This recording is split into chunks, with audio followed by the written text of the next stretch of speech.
So what I'm going to do now is introduce you to Brett Callaughan.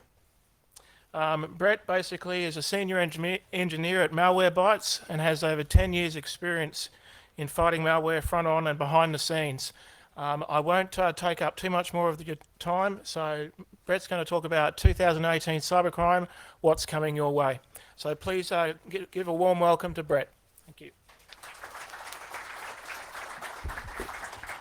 Thank you very much.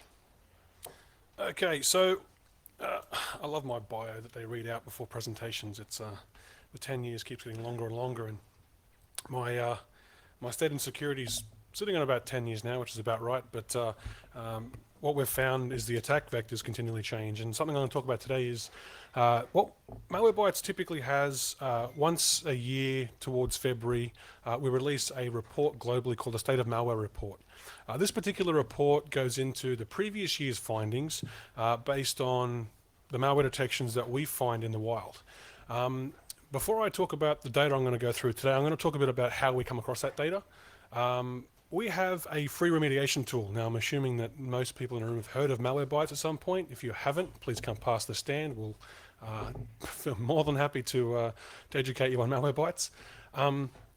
Our free remediation tool is available online. It's downloaded between 500,000 and a million times per day.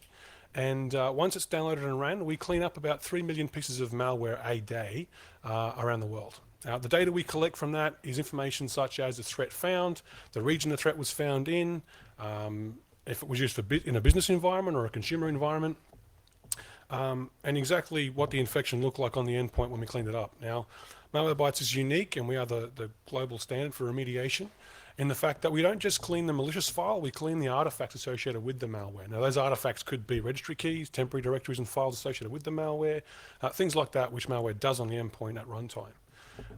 So all that information gets collected by Malwarebytes. Our labs and research team collate that data into pretty graphs and pictures for us internally to use as a sales tool. But what we have found is that the data that comes out of that is extremely valuable for the industry. So I'm going to talk a bit about the last quarter of 2017 and the first half so far of 2018, what we've seen the landscape do from an adjustment perspective on the attacker's front. And I'm going to focus on 2 or 3 of the key problems that we're seeing ramp up in a big way from a malware family's position. So we'll cover malware trends. We'll cover ANZ, or Australia, New Zealand versus the world. So I'm going to show one global slide on what the top 9 malware families were globally. Then I'll compare that to what we've got in ANZ from our detections from local remediation scans. And then we'll take a look at some of the specifics. So the heavy hitters for 2017, 2018 so far have been cryptocurrency miners and also Trojans, one in particular, which we'll talk about with a little bit of detail. We'll go into the hardware attacks, which we've seen earlier this year hit the press that most of you are aware of. For example, the Spectre and Meltdown attacks or groups of vulnerabilities we've seen come out. We'll touch on them very briefly. If anyone wants to have a really in-depth conversation about that kind of stuff, come past the stand, we'll have a conversation. I'm happy to answer questions at the end, but some of that stuff can drag on, so we might have to take it offline, but we'll see how we go. We'll cover some of the delivery techniques we've seen in 2017. Attackers got creative in 2017. We've seen a big shift away from just using email spam a lot of the time for infections. We'll take a look at some predictions. Now, these are some of my own, some from our research team based on the data we've collected over the last sort of 6 or 7 years from the industry, but also what we've seen from an attack landscape change come out of the results we're seeing here in the stuff. And then we've got some Q&A available as well. So I'm only going to slow the first part of this slide because the rest of it's very marketing and salesy, and I don't like doing that. But just to touch point on that previous point I made, so 500,000 to a million downloads a day of our remediation tool, 3 million remediation events per day. That's 3 million individual pieces of malware cleaned up each day. And the global research teams essentially is the guys that put this data together for us and allow me to present the information. So I'll get rid of the marketing rubbish. Okay. Global top malware families for 2017. This is Q4 of 2017 and the first half so far, or 5 months of 2018, as of yesterday's date. So globally, hijackers are the #1 piece of malware seen. Now, hijackers are anything from browser add-ons stealing credentials via cache, right through to scripts looking at monitoring passwords on endpoints, that kind of stuff. Advertising and malvertising, so adware and malvertising, sorry. Adware is a epidemic, so to speak. It's an annoyance traditionally. It's what we see browser pop-ups be generated by. We see campaigns delivered via adware, that kind of stuff. Malwarebytes has focused on adware for quite a number of years, mainly because we've seen the infection vector heading towards packaged malware. So adware is not just adware anymore, it's packaged with malicious content. So it becomes one of those key things we look for when we're doing scans or remediation exercises in customer environments. Backdoors and advanced persistent threats. These are DDoS attacks. So DDoS attacks are not something that Malwarebytes typically solves from a network perspective, but from a botnet type perspective where there's an agent installed on an endpoint. That's where we sort of hopefully solve that issue. We've seen a lot of that stuff in 2017, specifically around IoT. So we'll talk a bit about that as well. Ransomware, number 5, that traditionally and in 2016 was further up the list, number 3. Ransomware is slowing down in a big way. At the end of 2017, we've seen ransomware drop off to 10% of all threats detected from 40 and 50%, which is fairly traditional and standard when they had very active campaigns. However, ransomware is taking a back seat to cryptocurrency miners, and we'll have a look at that in a moment as well. So we've got spyware, another one up there. It's always up there. Spyware is one of those things that doesn't go away. It seems to be very persistent throughout all regions around the world. Cryptocurrency miners, we'll go into that as well. DDoS as a service, we'll talk about IoT devices in that particular spectrum and what botnets are being used to on that behalf for DDoS as a service. And we'll talk about the Spectre and Meltdown type stuff and a bit of the hardware design attack vectors we're seeing come out globally that haven't really affected us locally so much yet from statistics perspective, but will do in the short term.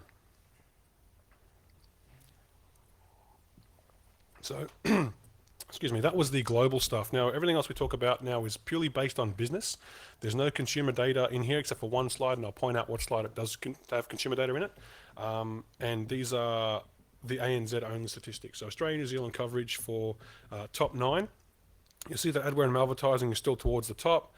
Trojans for us comes in pretty heavy hitting up the top there, and that's primarily the last 6 months has been the Emotet Trojan. Also the Emotet spyware. I'll cover that off in a little bit of detail in a few slides' time. Cryptocurrency is massive for us right now. It is a big problem globally, but locally we've seen a ridiculous uptick in the amount of detections throughout Australia and New Zealand, and this is literally in the last sort of 30 days, and we'll cover that on the next slide. Fraud tools, which are things like monitoring for inception of banking information being sent to online banking, that kind of stuff, credit card capturing, that kind of thing, hack tools, hijackers, and worms. Worms being primarily related to things like Eternal Blue from May last year. That stuff's still around and still running rampant through unpatched environments, stuff like that. Backdoors and crack tools, which are essentially accompanying software installers that have little bits of software associated with them to do cracks on Windows software, which I'm sure everyone in the room has done at some point in their life. We see that stuff as malicious content because it can contain it, and obviously it's technically theft, I suppose, but we all do it. So anyway, on to the next one. This is an interesting metric I pulled this morning. It wasn't going to be part of the presentation until I seen the massive up jump in May, which is this month. So the orange line there is the malware for the course of the year, detections for Australia and New Zealand for businesses only. That's business detections via our free remediation tool. This is not our business customers. This is our free remediation tool. So businesses finding out their existing AV has failed them in some way, go to malwarebytes.com, download the remediation tool, run it on an endpoint, and we're finding malware. So the orange line are those detections throughout the year, so January through to December. And the green line is this year. So we've already seen an increase in malware in the first 2 months, 3 months of the year. However, May we've seen a jump of almost 1,000% up to almost 60,000 detections in this month. Now, that comes down to 2 things. One is cryptocurrency miners, the other is the Emotet Trojan. We'll cover Emotet in a moment, and I'll look at our global threat dashboard and show you just how it fits into a 30-day cycle. But this type of thing, if it continues throughout the year, is going to be a ridiculous trend in graph, and it's going to be very hard to graph next year if we see this kind of stuff continue to happen. Now, Emotet itself is a particularly nasty and costly infection to remediate, mainly because it is network aware to a certain point. When it first infects an endpoint, it's going to escalate privileges or gain access to an administrative credentials of some kind from multiple methods. It will then spread laterally throughout the network and is network aware of where it's deployed to. So once you remediate an Emotet device, if you put it back on the same network again where there is an infected endpoint, it will be reinfected within a matter of a few minutes. So it's very important to isolate all your machines individually, bring them back to a clean state, and put them back on the network one by one in a clean state in order to maintain that with that network connectivity to those devices until you're finished and cleaning. Labor intensive, time intensive. Use malware bytes, free tool, it'll clean it up every time, but you need to do it through manual mechanisms. From the global threat leaderboard, we can see here, this is purely for Oceania, which is Australia, New Zealand, and Fiji and a few islands. In the last 30 days, Emotet has been the third most detected malware in our region, with 67,000 detections. This is business only again. The last 7 days it's been the fourth, and it's the 12th over, yesterday it was the 12th because there was a new campaign kicked off yesterday with a forced extension, which we see there second down. But it's one of those infections which ramped up big for May, and being the third top piece of malware detected in May, you need to be up there in numbers, right? And so far it's almost 70,000, and we've still got today to get through, so this number tomorrow will probably look a lot more like 80 or 100,000. The top one on the list there you can see is the Bitcoin miners. Now, I'm going to talk about that now, cryptocurrency miners in particular. So what is drive-by mining? For those of you that don't know, it's a term coined to describe a method in which a piece of JavaScript code is placed or embedded into a web page to perform cryptocurrency mining, and traditionally on user machines without their permission. So it's detected through slow machine state and a whole lot of CPU being utilized in most cases, or by running scans. Drive-by mining was a huge problem in 2017. We were seeing literally 100 million, we're still seeing over 100 million blocks per month from our web protection engine of known websites that have embedded crypto miners. They're not just being deployed or used via JavaScript. We are seeing actual installers being distributed via exploit kits, malicious spam with attachments, but social engineering is being used with malicious spam in conjunction with to send out links to fake news pages with really cool headlines that may have Bitcoin miners embedded with really lengthy stories, which means you spend a whole lot of time reading a whole bunch of junk information that so it's got time to mine on your device. Now, 100 million blocks per month. These are just blocks that we've prevented from our preventative customers. When we're talking about remediation and data we see, it's a significant problem. This is essentially October through till March. This is just for Australia and New Zealand. These are daily detections. So we're seeing upwards of 60,000 detections a day in some cases. And if we take a look at this particular slide here, for the last 30 days, specifically for Australia and New Zealand only, this is business only detections. The other slide was where I said consumer data may have been included. This one is 160,000 detections of Bitcoin miners. These are after infection remediation exercises. This is not, we're preventing them from running. The prevention stuff happened well before the web blocks initially, the 100 million a day. This essentially is detections we're seeing people think there's a problem on their machine, download our tool, run it. We're finding Bitcoin miners running within browsers or in spyware or in malware or as accompaniments to malware on existing on machines. So moving along, because I know that I'm running out of time slightly and there's a lot of presentation to get through. Hardware attacks. So we'll talk a bit about IoT. We've seen an excessive rise in compromised IoT devices in 2017, and they continue to grow so far, the first 5 months of this year. I get a lot of questions, and it's probably not a question this room would ask, but what is an IoT device? An IoT device is anything with an IP address and or MAC address. And IoT devices in late 2017 were used for the largest DDoS attack in history so far recorded via the Mirai botnet, which essentially reached out to hundreds of millions of IoT devices and essentially waged a war against certain organizations via DDoS. I know a few people in the room here are very familiar with DDoS attacks that have large networks, and these are new devices which they need to be aware of from the inside threat leading outside, which will be a problem going forward. We don't just see the IoT devices issued amongst individual campaigns. We've seen them used as services on the dark web for DDoS as a service, and also delivery of ransomware as a service-based campaigns. We've also seen them serve as proxies for things like Bitcoin wallets or command and control servers as proxy points to evade identifying individual attackers. So IoT devices are being used in a myriad of ways, which essentially the biggest problem is with the Android or Linux-based IoT devices. Apple Store makes it a bit tough, but there are out there. We've seen a few. And if you look at our blog, you'll see a whole bunch of stuff around the new Apple threats we're seeing hit the market of recent days. So what are the attackers using the attacked hardware for? So we've spoken a bit about DDoS and that kind of stuff. They're manufacturing backdoors inside the hardware as well. So we're seeing, whether they use it for malware delivery or other penetrative purposes. Backdoors aren't limited to just software. They're also doing embedded hardware, or they're using RFID chips as in compromised RFID to communicate with surrounding machines and devices. We're seeing eavesdropping as well. So gaining access to protected memory without opening hardware-specific controllers.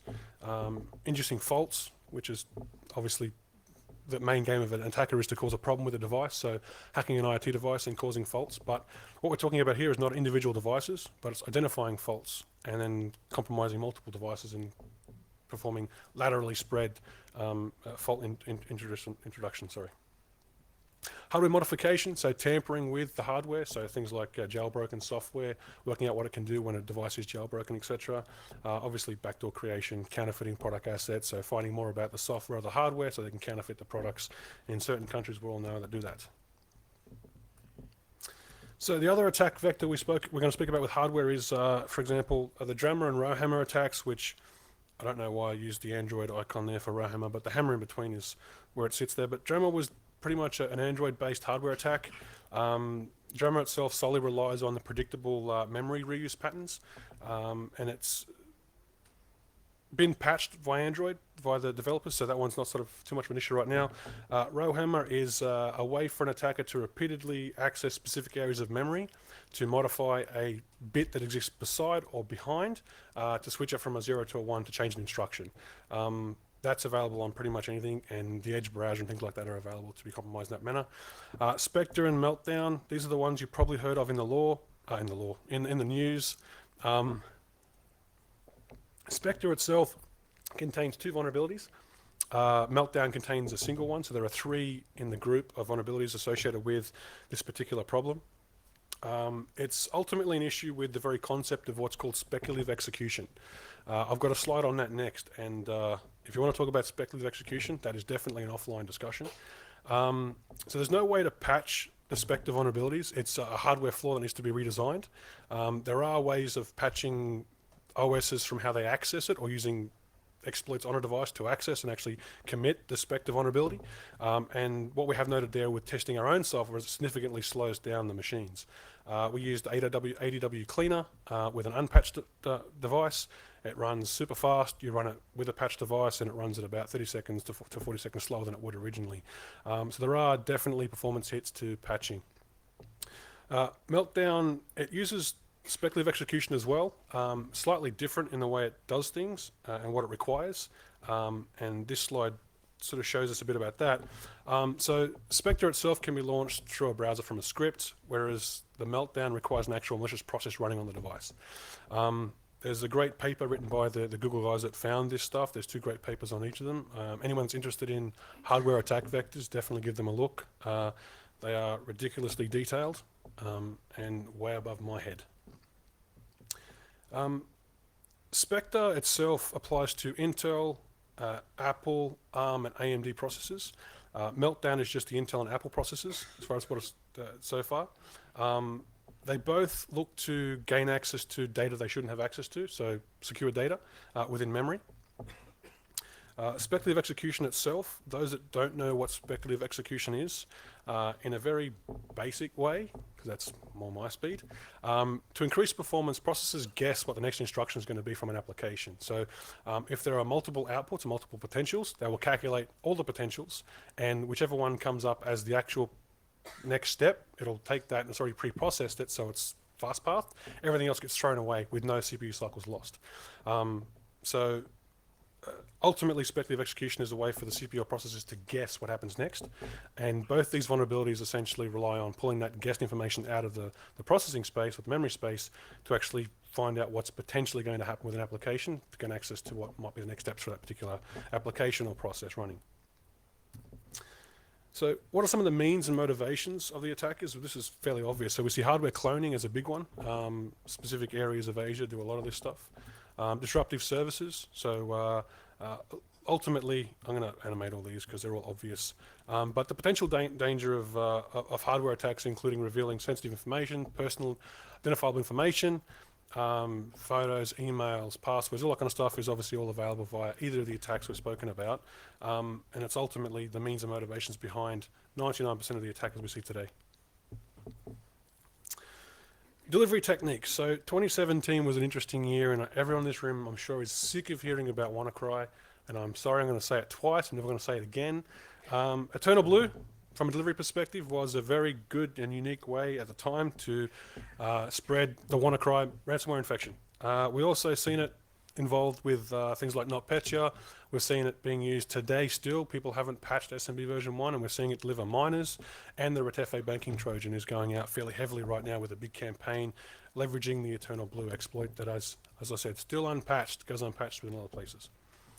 So what the spread looked like from a delivery perspective with Eternal Blue. Now, again, this is the last time I'm going to mention WannaCry. This is the WannaCry infection. This is based on the 14th and 15th of May last year. This is 2 days. Ultimately, this just depicts that 1,311 cities were infected within the period of 2 days with an automated attack driven by the Eternal Blue exploit. The amount of spread was ridiculous. It was the first real worldwide global epidemic that we'd seen hit the papers in a long time. Papers. What am I, 80? Hit the media, I should say. Sorry to those that read newspapers in the room. But it definitely made everyone stop and take notice, right? I mean, if Microsoft are willing to release a patch for an unsupported operating system for free, that you normally have to pay for, typically it's a big deal. So, yeah, Eternal Blue is still there. If you haven't patched, it's probably too late, but patch anyway. But yeah, not going to mention WannaCry again. I don't think so anyway. I don't think it's here. Supply chain attacks. So this is not new, but it was a very successful year for attackers when we talk about supply chain attacks. We've seen 2 key attacks. We've seen CC Cleaner and EL Media player files shipped down from their own update servers, which were Trojanized files. Ultimately, it's a really, really good way of getting a really big deployment of malware or Trojanized files to a group of unsuspecting people that believe their application was just being updated. A very cool process to inject into an update server of a vendor to gain access to their entire fleet of customers or free users, whatever it might be. But we'll see a little bit more of that in 2018, I think. There's a lot of vendors out there which offer online updates, and some of them, obviously, as we see more exploits come out, everyone's going to the cloud. Spectre and Meltdown can be used against the cloud to pull memory out, so you never know about passwords. I think we'll see a lot of this stuff come out in the next sort of 18 months. Not something I'll put into predictions, but I think it's going to be something we need to watch for. Geo-targeting. We've seen 3 key examples last year. These preceded WannaCry. We've seen South Korea get hit with specific ransomware dedicated for South Korea. You can guess where that one came from, right? There is a decryptor for that ransomware. It was released within about 7 days of the actual ransomware infection, so it wasn't a very good piece of ransomware, but it did its job and made the news as well. We've seen the Ukraine, so we've seen NotPetya, which was focused at the Ukraine. We also seen Bad Rabbit. Did anyone see the Bad Rabbit ransomware? That was a really cool graphic they threw up. It was some freaky horror thing with a rabbit head. It was very, very cool to see. But they were focused on the Ukraine medical manufacturing and accounting firms primarily. But we got the brunt of a lot of that stuff with overspill through organizations doing business with the Ukraine. So we did see a fair few infections out our way, but nothing that was too terrible. We've seen Saudi Arabia. They had some dedicated government-based cyber espionage attacks by using Finfisher. Again, if you want a conversation on Finfisher, we can show you examples and talk about it at the stand. Essentially, it was just a Word document sent around to capture details of individuals on a machine, but also ask them for more information around credentials at runtime. That was at the federal government in Saudi Arabia that was positioned at. Mail spam. This essentially is email spam. We call it mail spam because a lot of it looks like, well, it's malware and it's spam, so it's mail spam. What you can see here is, and it's a bit of an eye chart for those in the back of the room, but the key reason I've got this slide up is that malware is essentially 80% dominated delivered via spam worldwide. This metric has been the same for the last 6-7 years. It doesn't seem to go away. Attackers pushing malware via spam is just constant and consistent. What we do see here, though, is that dramatic drop in ransomware delivery via mail spam. You can see that sort of towards June, which is the middle graph there, the dark blue is ransomware. You see the dark blue drop off way down. This essentially is a shift in attack mechanism or shift in landscape, and it's also a big shift in focus for attackers. What that coincides with in July was we've seen the biggest influx of cryptocurrency miners hit browsers all year. So we think the attackers shifted from extorting money via ransomware to just mining it on people's machines without them knowing. I'll populate this one. So what we did see from a mouse spam perspective was the Office documents, or the DDE Office documents, coming back into play, dynamic data exchange Word documents with enable editing, click macro, this kind of stuff. Previous to last year and this year so far, we've seen a lot of PDFs, ace.ace files, which is a really old, not old, but it's still used today, but it's an old zip or archive architecture from the early 2000s. We've seen a lot more of that stuff pop up. Zips, RARs are being used to deliver malware in different ways. As soon as you put the password in, encrypts the machine or does nasty things. But just plain Office documents with embedded macros and also using the DDEs to deliver malware is becoming more and more common. More so in the last 3 months. We've seen significant campaigns spread worldwide. And that's not going to change in the short term either. So on to predictions for 2018. So no surprise, cryptocurrency mining fever will give birth to a dangerous new threats. Cryptocurrency mining is not going anywhere. While people go to websites and when people can embed JavaScript, they'll keep maintaining it. It's free money until Bitcoin becomes useless to mine. Now, this is not just they're not just focused on Bitcoin specifically. They do have Aeon, Moneros, and a bunch of other cryptocurrencies they're actually mining on platforms. It's just a matter of the value versus mining based on the number of endpoints they can attack or get access to. IoT threats in 2017 are on the rise. We've seen the Mirai botnet launch the largest DDoS attack in history so far. We're going to see more of this stuff in 2018. People don't think to protect their mobile phones. If you're an Android user, go to malwarebytes.com, download the remediation tool, run it. It takes about 30 seconds. See what you've got on your device. Ads on Android will kill your life, and they will deliver a whole bunch of junk to your device. A lot of which led to Mirai botnet being deployed via malvertising through just visiting pages and seeing ads on social media. We're going to see a continued series of supply chain attacks. So like I mentioned, I did mention it in the predictions, but a lot of vendors out there are moving their update service to the cloud infrastructure. As we see more and more exploits developed and released, we're going to see a lot more of that stuff hit the market in a big way. Mac OS. So we don't talk a lot about Mac OS, haven't done for the last couple of years.